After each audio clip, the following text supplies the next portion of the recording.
Raajuutii ammaa maal barbaadu yoo jette fuula kee ilaalanii fiizikaal appiraansii kee ilaalanii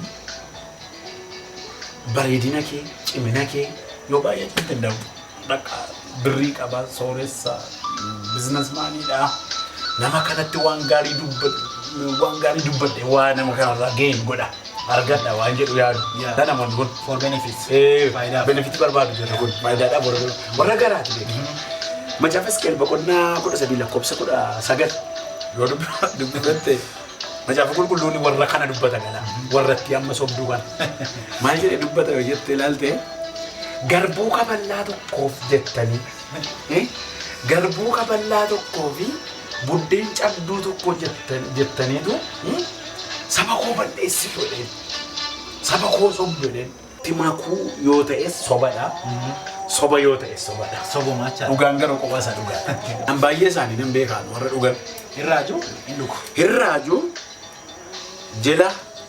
jala biiraa kaanii irra keessa warra soofii dhaabbatan sittani ma dhaggeeffadhan jala waaliyaa kaanii irra keessatti sobanii maaltaa soofii mirindaa nagaan isiniif haa ta'u dhaggeeffattoota keenya yeroo dhiyootti Alexo Tuubii subscribe gochuudhaan gaaffiif deebii nuyi walii wajjiniin naaf godhe waa'ee raajotaa gaaffii hedduu dhagaafatee achirratti akkasiin nu eegdanii waan baay'ee barannaa waan baay'ee dhaggeeffattu waan baay'ee hubattu jedhee yaada.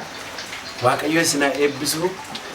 YouTube obboleessa keenya subscribe, share, like gochuudhaan obboleessa keenya tumsaa bukkee dhaabadhaa ilaalaa. Ergaa achirraa argattan immoo waldaa kiristaanaatiin dhaamsa keenya nuu ga'a. Waaqayyo isin haa eebbisu. Baay'ee isin jaalladhaa. Eebbifamaan isin jedha. Alexo Tuubii subscribe godhaa. Raajummaan maali? Raajoonni soba akkamitti raajii sobaa dubbatu? Raajoonni dhugaa akkamitti raajii dhugaa dubbatu? Raajummaan eessaa kennamaa? Gosoota raajummaa meeqatu jira? Raajiin immoo eenyuuf fayyada? Akkamitti dubbatama? Raajoonni sobaa mallattoo akkamii fayyadameetu raajummaa sobaa dubbatu? Garaaf jiraatu moo Kiristoosiif jiraatu? Wanni kanaa fi kana fakkaatan yeroo dhiyootti Alexo Tuubii irratti argattu. Ni hordofaa subscribe godhaa. Eebbifamaa gooftaan isin haa eebbisu. Siin jaalladha obboleessa keenya faarfataa Maatiyos Yihunee wajjin yeroo dhiyootti nu eegaa Alexo Tuubii irratti. Yeroo dhiyootti wal argina.